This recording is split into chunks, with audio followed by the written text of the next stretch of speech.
guys, welcome back to another episode. This episode we are painting our brakes. Don't know if you've noticed on other cars or even in the previous videos, the standard Astra VXR brakes on mine are blue.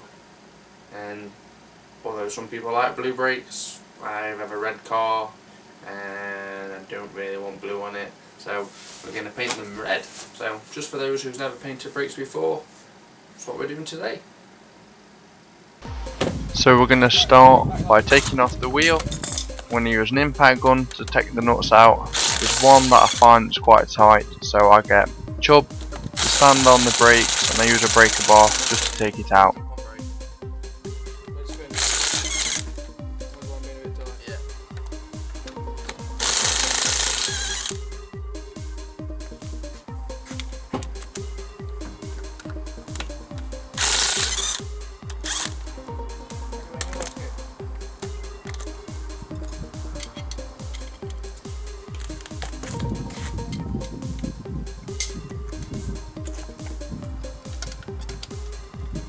Ready? Okay. Now all the nuts are loose. You can just take the last nut out and you'll be able to take the wheel out the way. Make sure you put it so it can't get damaged, because obviously you don't want to scratch the face of your wheel.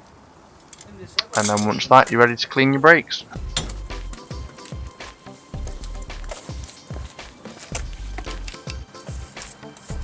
So here we can see Chubbs is just using a wire brush. I mean, you can use sandpaper or brake cleaner, anything you want, just to remove all the excess brake dust.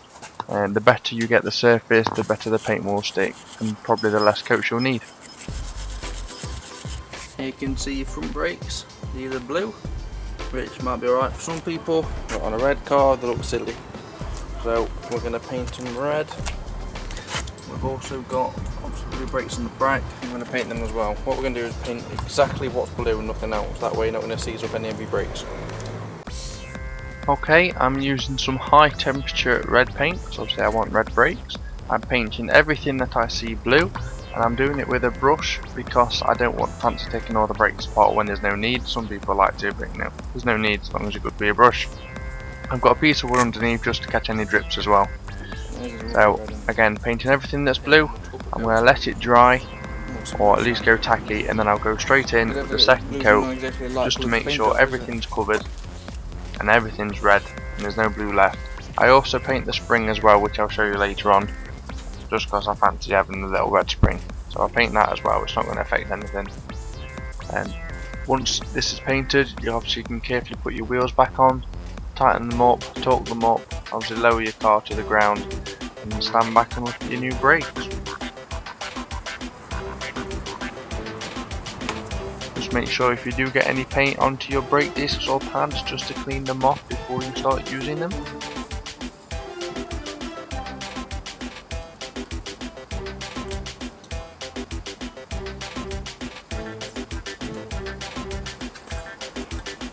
And after a couple of coats, your brakes will look like just like that. And I've just got the other three to do. And now you can see we have red brakes on our lovely red car. Ooh. Yeah, don't worry about the missing bumper. I don't want no email saying you ain't got no bumper on. Yeah, I know I have no bumper on. And last but not least, the front one. I have decided to paint the spring. You could remove it and refit them, but I like having a red spring.